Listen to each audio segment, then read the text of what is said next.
Next, we have the official plan review update. And for that, this evening, we have NPG Planning Solutions, our consultant here to present. Before they do present, I'm going to ask, though, that the delegation regarding the official plan review update be permitted to address County Council, moved by Deputy Mayor Bichetti and seconded by Councillor McNamara. All in favor? And that's carried. Thank you. So we'll ask Rebecca Belanger, our planner, as well as Larry Solani from NPG to please come forward, and I will turn the microphones over to you.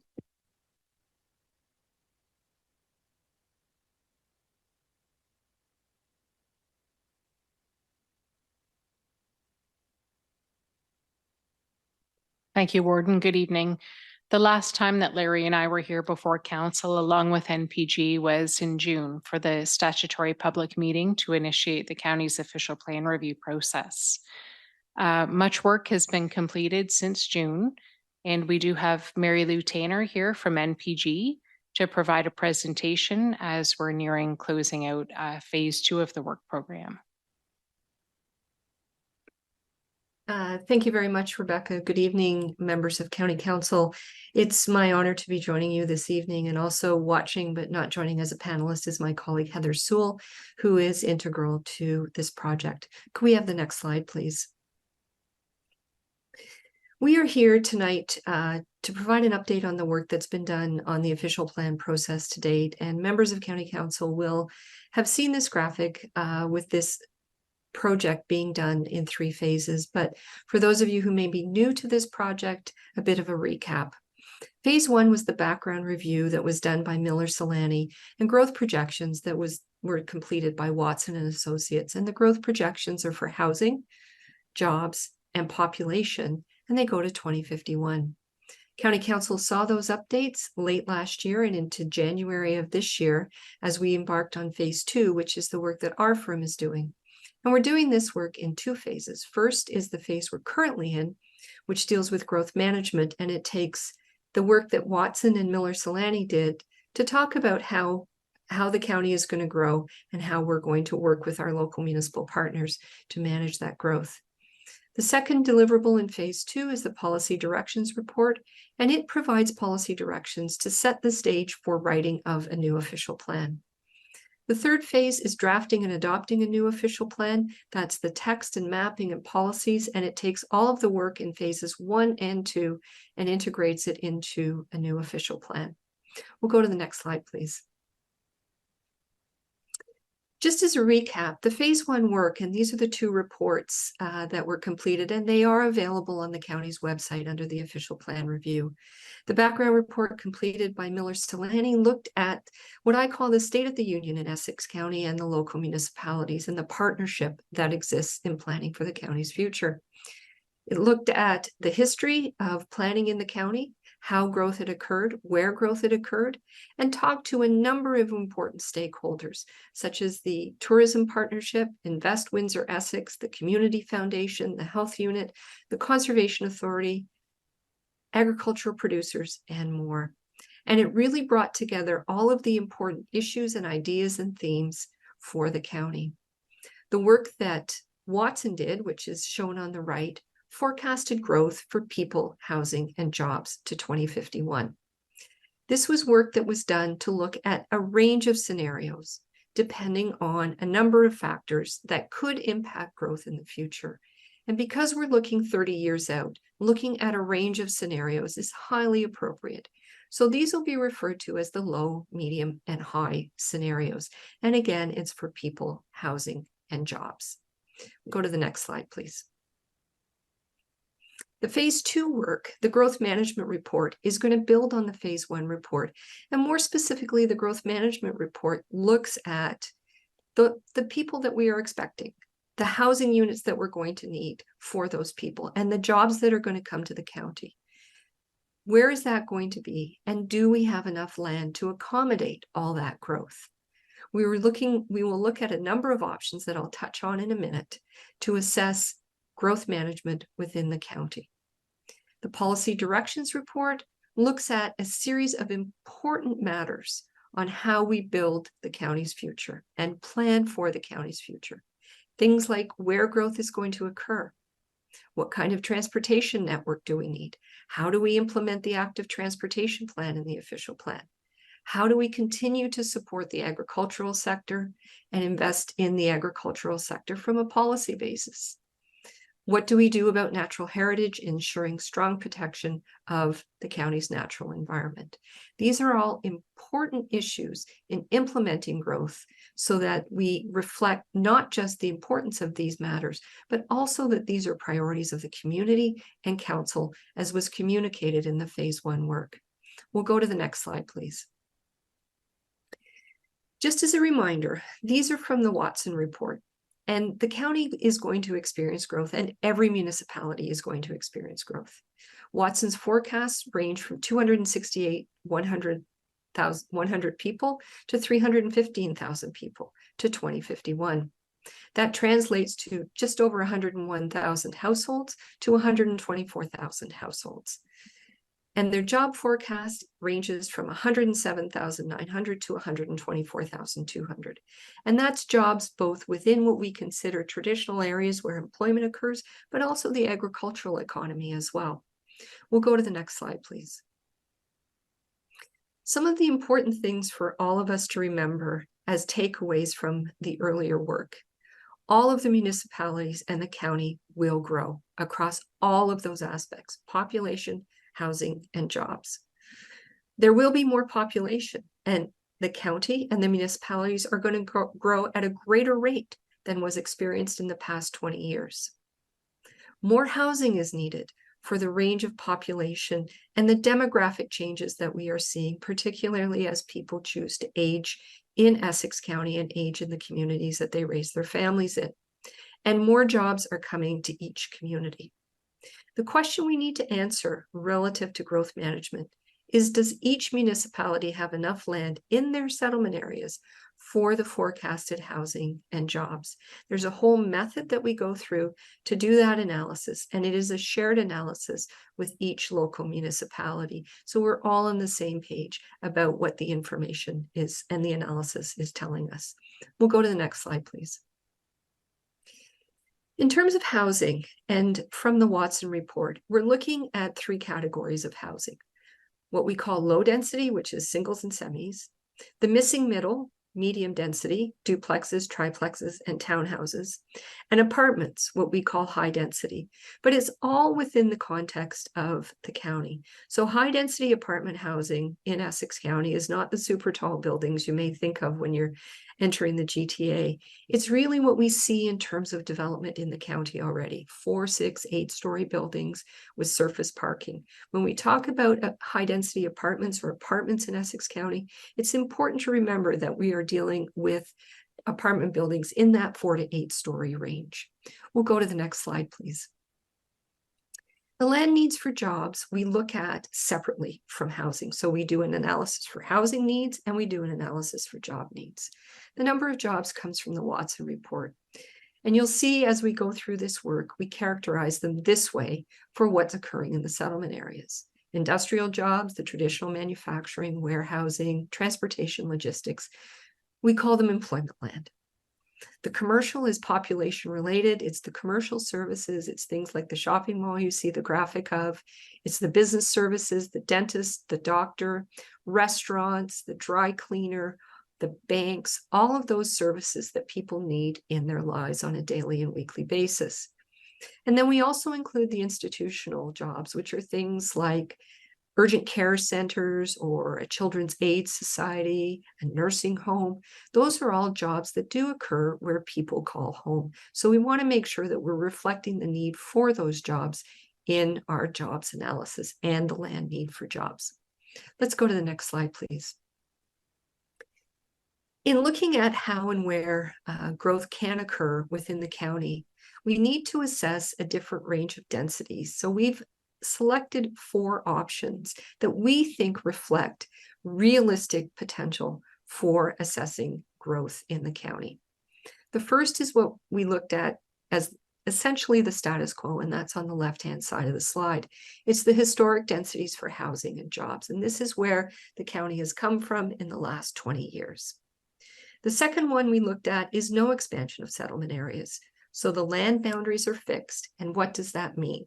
And spoiler, it means the densities need to go up, and in some cases quite significantly. The third option we looked at, mixed density for housing and jobs. So moving closer to what we are seeing in terms of applications today and what we are seeing across the communities in the County of Essex in terms of density for both housing and jobs. Think of that as a number of units per hectare for residential or jobs per hectare for employment. And then we are looking also at a higher density approach that increases the densities beyond what we are seeing today in terms of housing and jobs. Next slide, please.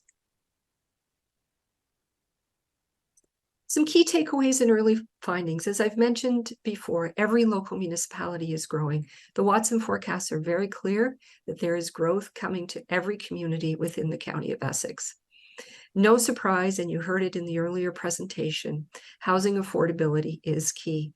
There are things we can do in this official plan, and each local municipality in partnership can do in implementing the county official plan to address housing affordability, and that will be front and center in the work that we are doing. Similarly, the historic densities in the county are not addressing affordability. We are coming from eras of larger lots, low density housing, and we really do need to think about those densities, not just but densities, but the mix of housing we provide, ensuring that there's options for people to call each community in the county home. We've heard loudly and clearly, and we agree, protecting agricultural land is strongly supported. Larry and Rebecca have met with the Federation of Agriculture to gain their perspective, and we look forward to more engagement with them through this process. Climate resilience, and the warden spoke of what's gone on recently with the 2 storms, it can be addressed by planning for growth. Things like addressing the county road network, addressing densities, protecting the natural heritage system and the water resource systems that support the natural heritage system, implementing active transportation, and ensuring that in settlement areas where growth is being planned, that we are doing a really good job of protecting the tree canopy and planting more trees. And lastly, but not least by all, job growth is a priority, and focusing on planning for job growth and implementing job growth is very important. Your last speaker had a wonderful phrase about the importance of housing and jobs and how they are tied together, and we couldn't agree more. And delivering on both of those through this official plan and the policy directions is a key priority for us and our team. Next slide, please.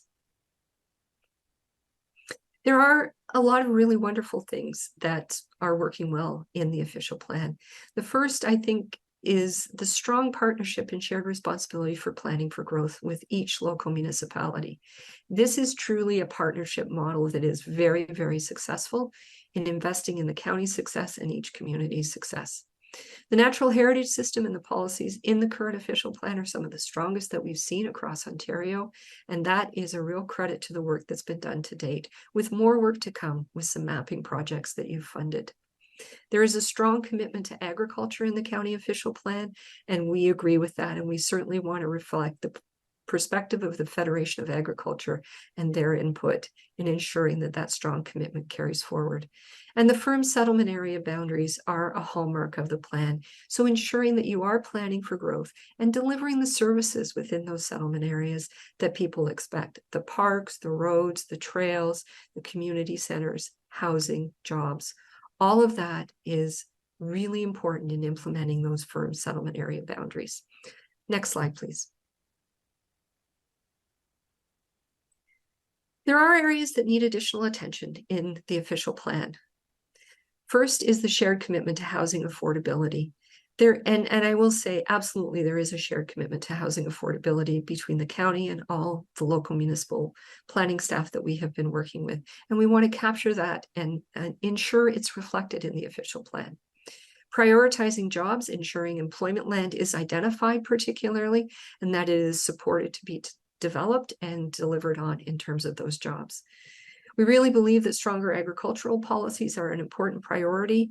The foundation is strongly laid in the current official plan, and there's opportunities for supporting innovation in agriculture, including on-farm diversified uses and agricultural related uses, and investing in the agricultural economy. There's good transportation policies, and we've heard the contextual design of county roads is an important priority so that the county road system reflects the communities that they are found in. And so when you have an area like a historic downtown and a county road, that the road and the built form work together. We want to focus on integrating the active transportation system, countywide active transportation system, into the official plan. We think it's an important priority. It's about climate resilience, but it's also supporting people in active lifestyles and active transportation, and incorporating a new monitoring and evaluation program. We've heard from the local planning directors that this is an important priority, and we couldn't agree more. With a range of housing and jobs and people forecasts, we want to have a monitoring and evaluation program that ensures that we're checking in. So if there are issues with either the forecast or the plan, we can address them early and not wait for the next 10-year review. We'll go to the next slide, please.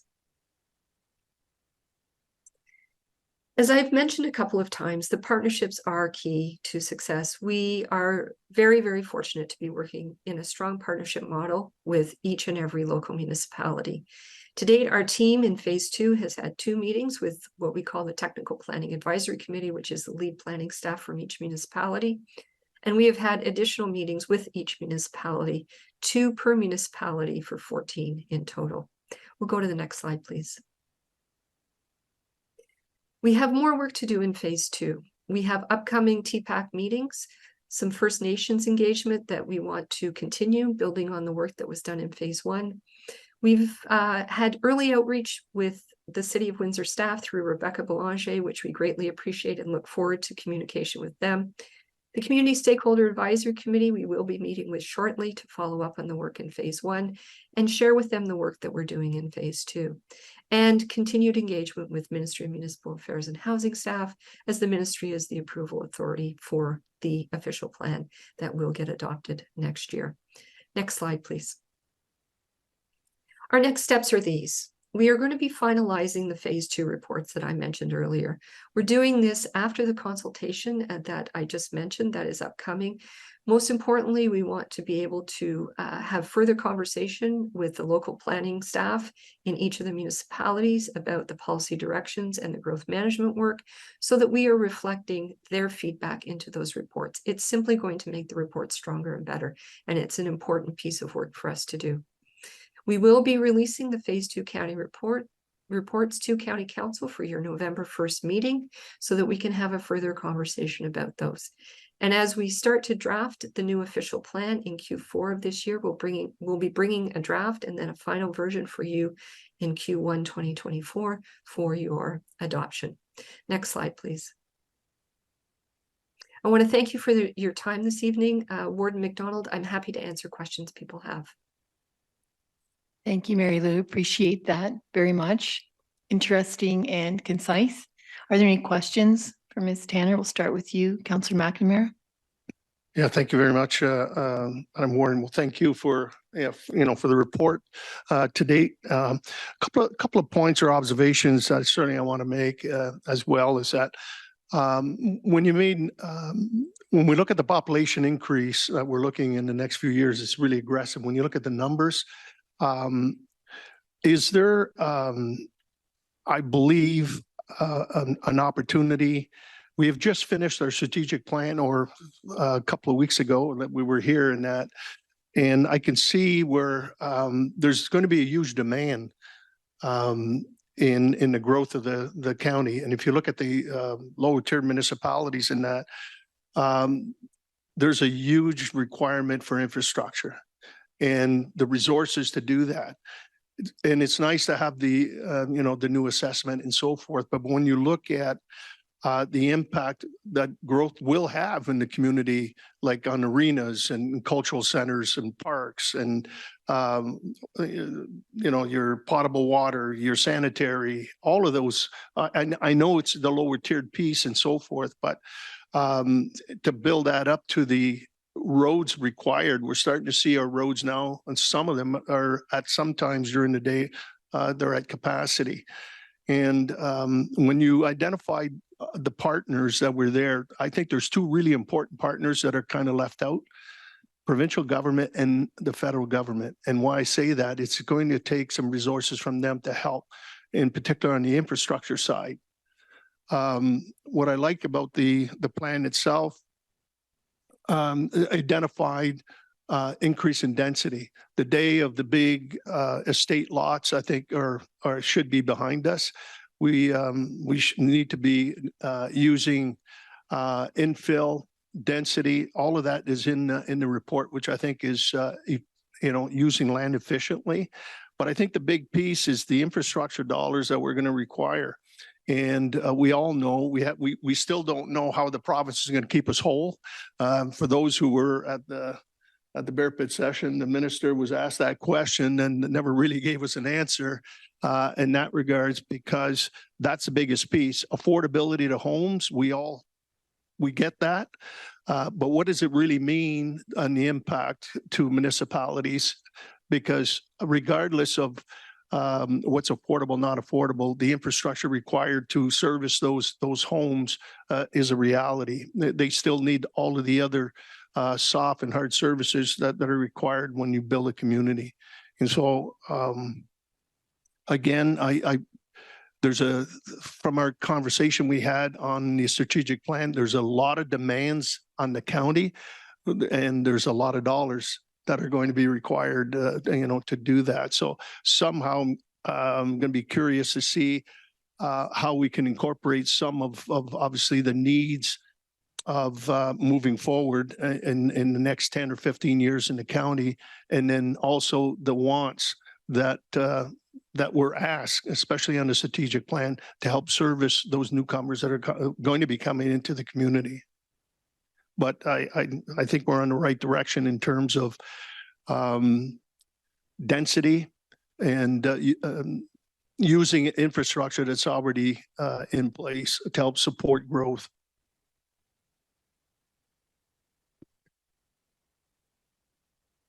Thank you. I'm assuming there was no question there. It was just support. Okay, great. Looking at Councillor Wallstedt next. Thank you, Warden. I'm a bit concerned with respect to stronger agricultural policies and versus increasing the settlement areas, because I see both of those in there, and it seems to be a contradiction. I know there's ways of working it, but I'm just wondering at what point, when is enough development enough? The county has the highest quality, the best farmland probably in all of Canada. We have huge infrastructure issues already with what the land that is designated, but we keep designating more land and creeping out. Well, they're not making any more land. So it's just, you just kind of wonder when does it, I mean, we can go up a few stories or whatever for residential, but at some point you've really got to put the binders on it, because I know the Federation of Agriculture, they say that we're losing 300 acres of farmland a day. That's over the entire province. But when you look at Essex County, I mean, the Lakeshore, is right at the top of it. I mean, we have a lot of land that's designated, and we have infrastructure issues with that. But just at some point, I mean, you need to look at when is enough development enough, or you simply run out of land. There's a lot of areas in the province where you can't grow much of anything. That's not Essex County. So you just wonder where things are going to be steered in the proper direction to save the valuable farmland that we have. So I'm not saying put a halt to it, but it's something we really need to wrap our heads around. And I don't know if there's a question there or not, but it's something that we need to look at. Thank you. To me, there is a question there. And I was thinking the same thing. How do we decide that? When do we say, do we keep allowing, okay, so we need more settlement area? You can go up, but that has not been traditional. So either Mary Lou, Larry, Rebecca, I think that's a valid question. Warden McDonald, members of council, through you to Deputy Mayor Wallstedt. That's a very important point you're making, and we've heard that loud and clear in the deliberations that we've had so far in the consultation. And as Mary Lou Tanner has indicated, that is an important priority. In the phase 2 policy option report, you'll see quite a bit of discussion about that. And that is going to be the one of the top items that gets addressed through this new official plan. is how do you balance those various interests? There is a need to provide housing.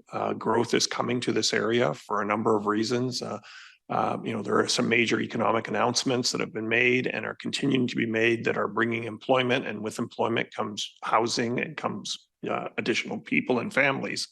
So the question becomes, how do you manage that growth in a responsible way to meet those needs, to provide the affordable housing that's required for existing residents and new residents, but do it in a responsible way where we protect those important resources and, protecting the land that grows our food for not only this generation, but future generations is very important. So we understand that as planners, and that is something that is going to be coming forward to you in phase 2 and phase 3 with, some recommendations as how to do that. Thank you. Rebecca? Thank you, Warden. Through you as well, the growth analysis report, Mary Lou, as part of her presentation, identified that as we're looking at land needs analysis, that there were 4 scenarios applied, and the scenarios applied had different levels of density. And some of the levels of density recognized that, in fact, we are building up much more than we used to. And the reality is that we are building more dense as time continues. And that will serve to reduce requests for settlement area expansions and also protect our important agricultural land. Also, Councillor Wallstead, you asked a question about agricultural policies, and that we're going to take a serious look at agricultural policies. And our agricultural policies are pretty good, but we're going to come into conformity with current PPS. And also there's a lot of innovation in agriculture now, and we want to make sure that we reflect on that in the new policies as well. I'm assuming there's no follow-up there. You're mulling it over? Okay. All right. Thank you. I have Councillor DeYoung next. Thank you, Warden. I have 2 questions. My first one is, does our official plan's position on climate change, specifically as it pertains to density, does it satisfactorily address stormwater standards? Goes to Councillor McNamara's talk about infrastructure, given that historic density has been low, and clearly the discussion is the need to build now is more towards high and infilling. So the question is, we're focused on climate change. We know we have storms that are causing issues, and is our official plan marrying the old way of doing things with the new way of doing things? And if not, is there some way that we should be addressing that in large to protect existing homes and existing properties and infrastructure? I guess there is a difference in the way we handle stormwater with low versus high.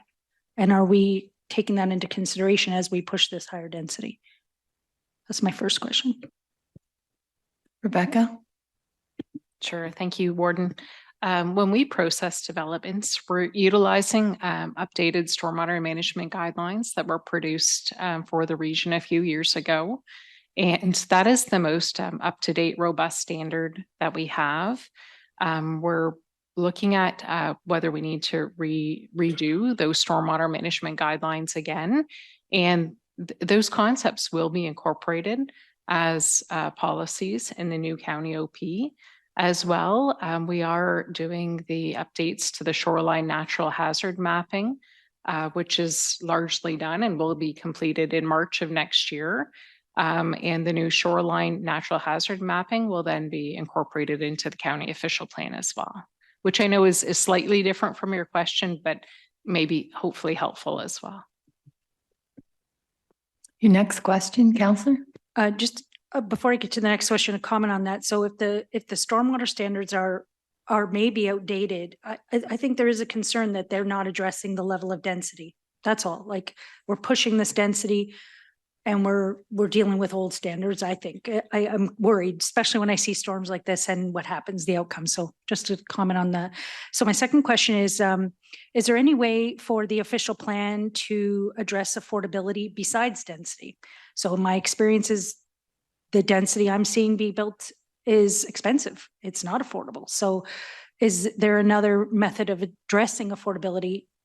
From what I see so far, it's only by density. So is there another way? Thank you, Warden. The key policy options report will reflect on housing affordability quite substantially.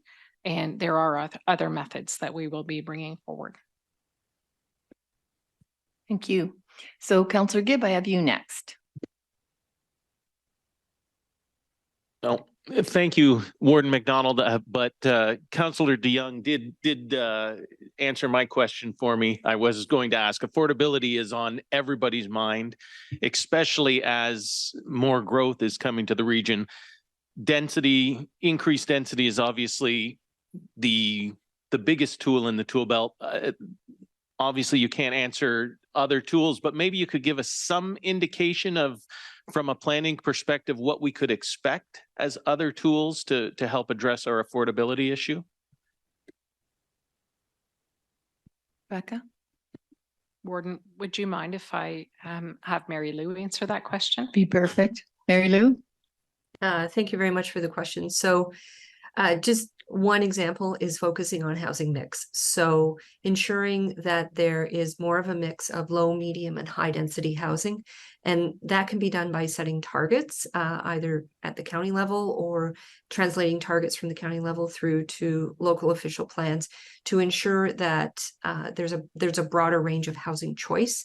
And a lot of those other more dense forms of housing are more affordable, but when you address housing mix, you're putting more of a mix of supply in and providing people with more options and choice. You're satisfied with that answer? That was fantastic. Thank you. Thank you. Councillor Prue, I have you next. Thank you. Back to the environment again. I mean, we've talked a lot about agricultural lands being protected. I have not been satisfied since I moved down here a number of years ago with how the environmental, especially the very sensitive areas, they seem to be developed at a great rate. You know, the places where the fox snakes and the coyotes and all these exotic animals once lived are disappearing rapidly, and so are the animals.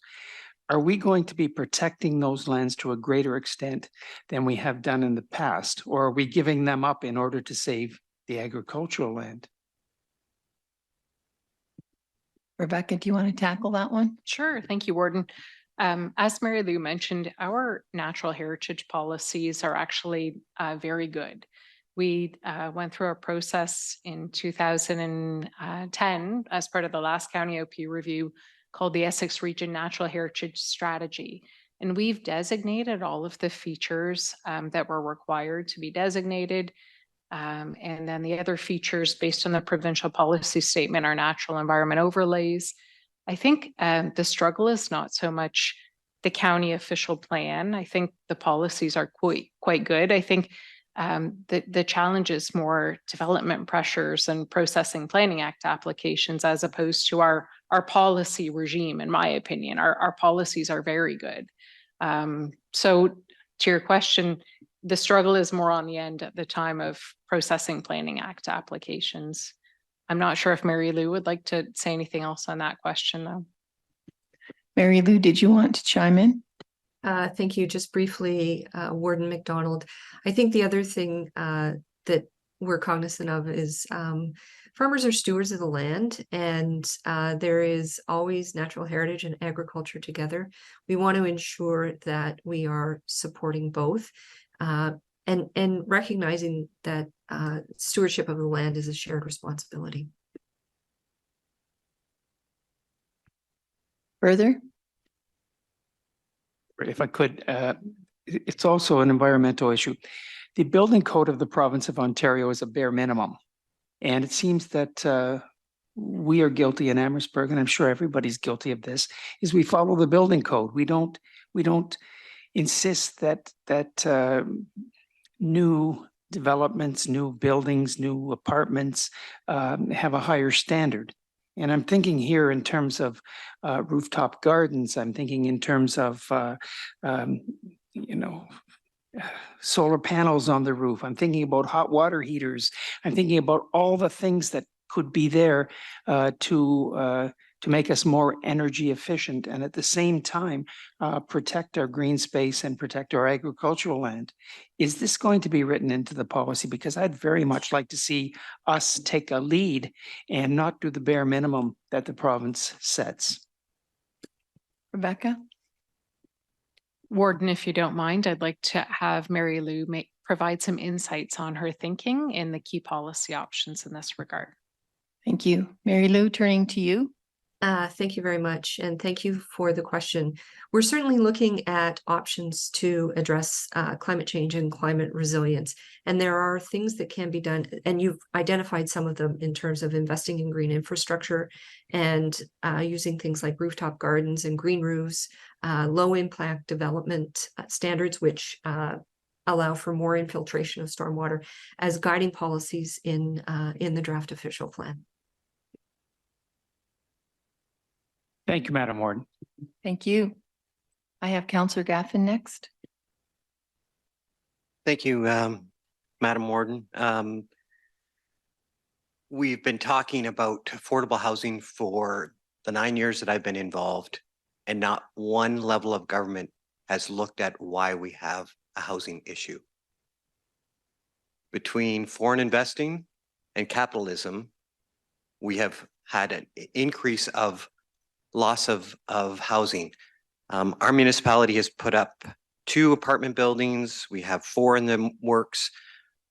We've put over 900 homes and 3 apartment buildings since I've been in, and none of the housing is going down.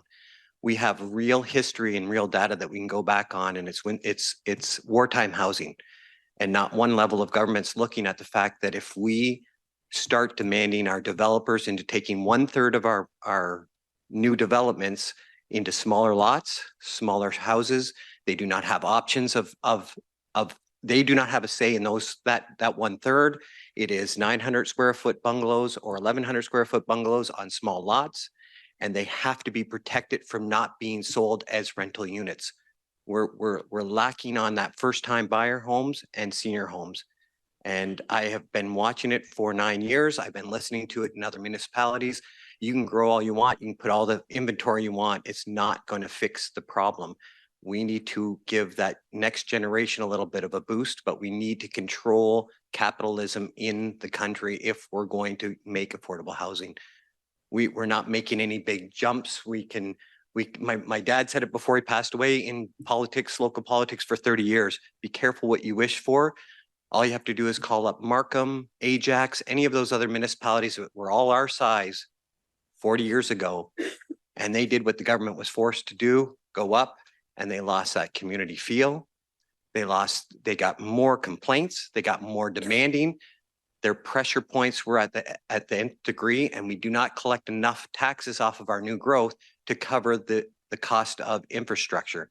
What worries me the most about what we are doing is we have a provincial and federal government that is continually now pressuring us to grow and dangling our infrastructure money that's ours to not get it if we don't hit certain points. At what time are we going to stay strong and say, we're going to grow at our own pace, we're going to do what we need to do? This is really getting hard for me to watch my grandkids, knowing that we're not even going to the root of problems. We're trying to fix problems by just putting Band-Aids on bullet wounds. Those were just my opinions. Thank you. I'm assuming you don't want to speak to that comment at all?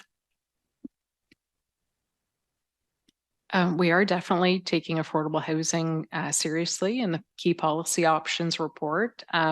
It's not available quite yet. We're still working on it, but it is something that this OP review, it's definitely top of mind.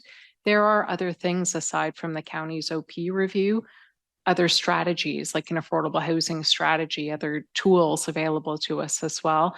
But this is definitely something that you're going to see it's included in the key policy options report and in the new official plan. Councillor Milosh. Thank you, Warden. Just more of, I guess, a comment. I've been on council since 2010. And the one thing I can tell you I've learned is things don't move quickly. So I appreciate the comments by Councillor Gaffin, but I don't want to say that we've sat here and we haven't tried to come up with solutions since 2010. Currently, I'm not sure how many are aware, there's a prohibition right now in Canada where foreign buyers cannot buy a home as of January 1st of 2023 for 2 years. So they are taking steps to stop foreign investors coming in and buying those first homes for our young families. So I know we're all trying to do our things, but I think my biggest concern is this plan really focuses a lot, and I know everything right now does, on housing, more density. But we have to decide, is that what we want for our region as a whole? Are we willing to give up the agricultural land? Are we willing to give up those green spaces and those natural spaces, those things that we've all said is very important and what has made us Windsor Essex County and has made us unique? So my concern is when I look at this plan is, Mr. Solani said, responsible planning. That's our biggest thing. I know you used to say it to us almost all the time, how important responsible planning was. With the new bill that's put in place by the province, how much of our ability to plan responsibly has been taken away? That I think is my biggest question as to right now. I mean, I don't know if you have an answer to that, but that is my biggest concern is I think we've all said it in other meetings, natural area, green space is extremely important to us, but what rights do we have to keep trying to make that part of our future? Rebecca. Thank you, Warden. The proposed provincial policy statement the comment period closed on August 4th. And the natural heritage policies in the draft PPS are staying the same. And so our ability to protect our natural heritage features as we have in the past remains largely the same. So the policies in the PPS are not changing. The methods for scoring, and I'm not going to bring you too far along down the rabbit hole on this, but for example, the Ontario Wetland Evaluation System, when I delivered a report on Bill 23, I talked about that's going to be a challenge for us. There's changes there. As far as protecting agricultural land, we are taking a very serious look through our land needs analysis about not going out into settlement areas and protecting agricultural lands. So there's a real balance here of efforts to accommodate all of the growth, the population and housing that's coming forward, but to also protect our natural heritage features, to connect them, and to protect our valuable agricultural lands as well. Larry? If I just may make one comment in addition to what Rebecca has said, I think it's important to recognize that there needs to be a number of tools in the toolkit. Policies are great. Having strong policies are even better, but there needs to be additional tools that are available. And I know from history and some of my experiences over the years, those tools sometimes require some investments to be made, and those investments require, Nature Conservancy of Canada, federal, provincial governments, other groups working in partnership with municipalities to come forward and start to look at some of these important areas, require some capital dollars to start to strategically acquire key pieces of property. And we did that. And I know the county looked at that as well in terms of trying to establish or set aside some green funds that were specifically available that looked at some of these properties. And this I think is an opportunity to take another look at those as part of the toolkit. It's going to require a number of tools to achieve those long-term objectives. Policies are great, but they're in and of themselves, they're not going to do the job. Further, Councillor?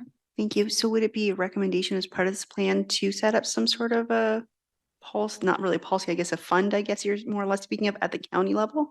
Certainly in the discussion paper, like the policy direction report, those sorts of things will be identified that, at this stage, we're not at the stage where we're making specific recommendations, but certainly bringing forward, the options and some of the best practices that have worked, from this region and also from other regions, and to have a look at that. And, if those things are important and we believe they are, it requires additional tools. Thank you. Deputy Warden? Thank you, Warden McDonald, and through you, I want to thank the team, Larry and Rebecca, for getting us to phase 2. My question revolves around during your community stakeholders with the local municipalities. Has there been that gap analysis been done in terms of what are the things that the local municipalities have in their official plan? I know we're all at different stages. Some have been renewed recently, some are in the process of it now. So my question is, in terms of moving forward, do the local municipalities need to conform or, with the provincial policy, with the county official plan, just to kind of see how that all ties in together? And again, if there's gaps, have they been discussed with the local municipalities? Rebecca? Thank you, Warden. There is a policy in the current county OP that says that when the new county OP is in place or there's an amendment to the plan, that the municipalities have a period of time to come in conformity with the OP. We will be looking at the need for a policy like that again. Certainly with the amount of changes to the Planning Act that go on now, it's not like the old days where it was, every 5 or 10 years we'd see a new PPS or we'd see changes to the Planning Act. It's very frequent at this point. So there is going to be some catch up for the county with the new PPS, all the changes to provincial legislation, and then all the locals to come into conformity as well. Thank you. That way, we're all going in the same direction, because at the county, we talk about, agricultural policies, but then at the local municipalities, you see a lot of the urban sprawl, and so there's that disjointed, back and forth. So that's the part of the question I had. So thank you. Thank you. No other first time questions, because I'm going around the table for the second time. Councillor McNamara? Thank you. Just curious, in terms of you had just mentioned, and just to pick up from my colleague here, you'd mentioned about the difference, maybe amending the OP, because of circumstances at the lower tier and so forth to complement. And that triggers something that I'm thinking is that the province, for example, has been very aggressive in trying to sell this area in terms of industrial growth. We've seen the Next Star as an example, where a large tract of land, 230, 240 acres of land that was made available and so forth.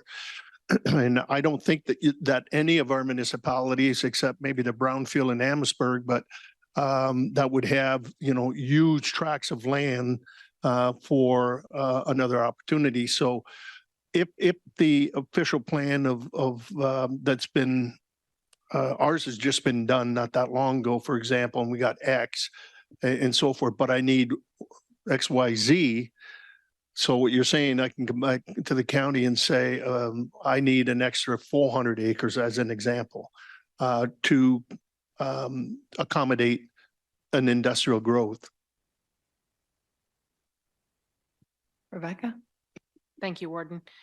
If it's a very large scale industrial development, I think the possibility would be a minister's zoning order, that it would be coming forward from the province as a minister's zoning order to us. My question is really, really basic. When we talk medium density, and this has affected my council where they have difficulty. And of course, when we have medium density in communities that are rural and still fall back on the car, will the official plan look at parking at all? That's something that we have to provide? For example, we had in our community a medium rise building proposed, and they could not accommodate the parking. And it came to a halt. So is that something you will be looking at? Because it's something we're going to have to face because we're not at that transportation level that we'd like to be at yet. So we do have to accommodate that. Is that something that the official plan looks at, or you as consultants and you as a planner look at, Rebecca, or anyone else? Thank you, Warden. I'll start. With the upper tier official plan, we'll have broad policies. We'll talk about encouraging increased density. We'll talk about encouraging active transportation, public transit, reducing reliance on densities that are car oriented, but we won't get down to that level of detail. Your local official plan will then get into that level of detail, and then your new zoning bylaw will talk about parking requirements. Thank you, Larry. Yeah, just to add to Rebecca's comment, typically parking standards are a zoning issue. So the official plans will provide some overarching policy guidance and give direction in terms of, you know, what's used in different parts of your municipality. Your downtown may have different standards than a more remote area in the community and stuff like that. But typically you won't find those types of zoning details will be encapsulated in an official plan. Even a local official plan don't usually have the numeric numbers associated with parking standards. And that's where council gets hung up. But that's certainly something that your zoning bylaw, if it's hasn't been reviewed recently, it's something that once you are reviewing it, you would start to look at that, and there are benchmarks and there are examples in terms of what's appropriate today in terms of typical household size and what they generate in terms of the number of vehicles per unit and things like that, depending on the built form. Okay, thank you very much. So, council, there is a recommendation, if there are no other questions, at 12.2 in our agenda, and that is that there is a recommendation that County Council receive report number 2023-0906, a whole bunch of other numbers from the Manager of Planning Services with regard to the County of Essex official plan review process. Moved by Councillor McNamara, seconded by Deputy Warden, Bacchetti. And for this, we are going to vote electronically. Are there comments on that at all? No? But Okay. you might still need a seconder, that's all. Okay, thank you. I just saw it real quick, so I didn't turn to the left. I apologize. So with that, we'll ask you to vote electronically.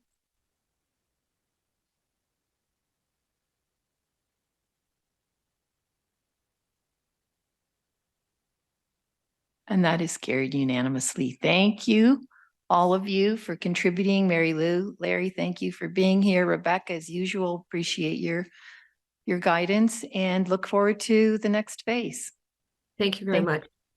Thank you.